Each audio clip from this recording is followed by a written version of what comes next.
So yun mga kahilaw, tara. At naisipan na naman nga natin kumain ng balot. So ayan. Oh. Meron tayong 5 piraso dito.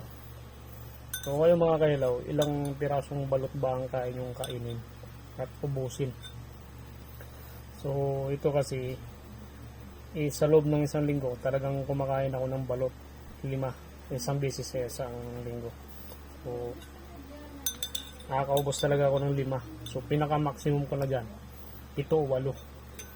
So syempre may nakaantabi naman tayo na ano dyan kung sakali, pero naka-maintain naman yung dugo natin eh.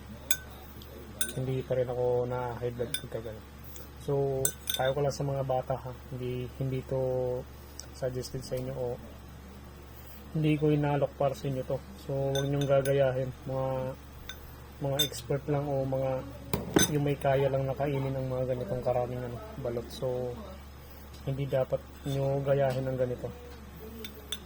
So yan mga kailaw, oh. Tara, nakakatakam diba?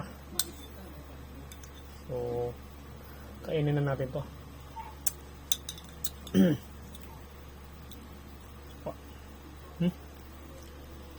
Laki oh.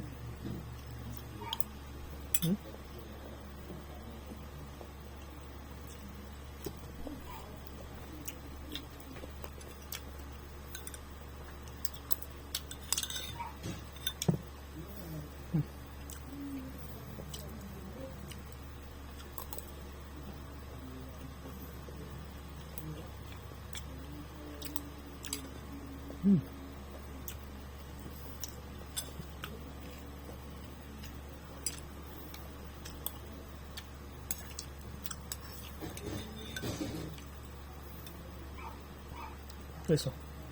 Laki. Laki ng dilaw. Yung sisiyo niya maliit lang.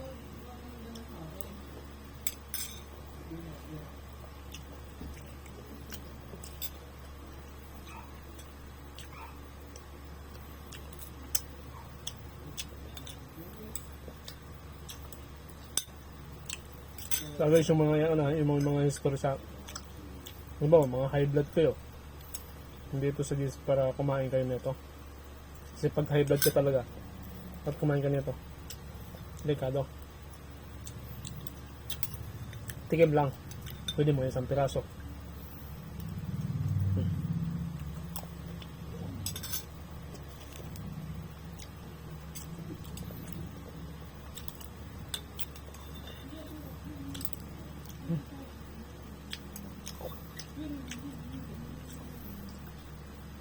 Eso.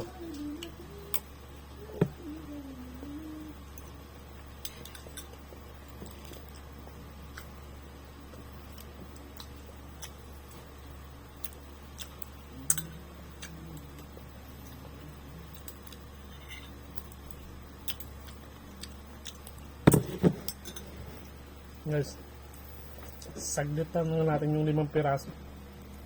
So nabitin tayo. Yun lang. Thank you.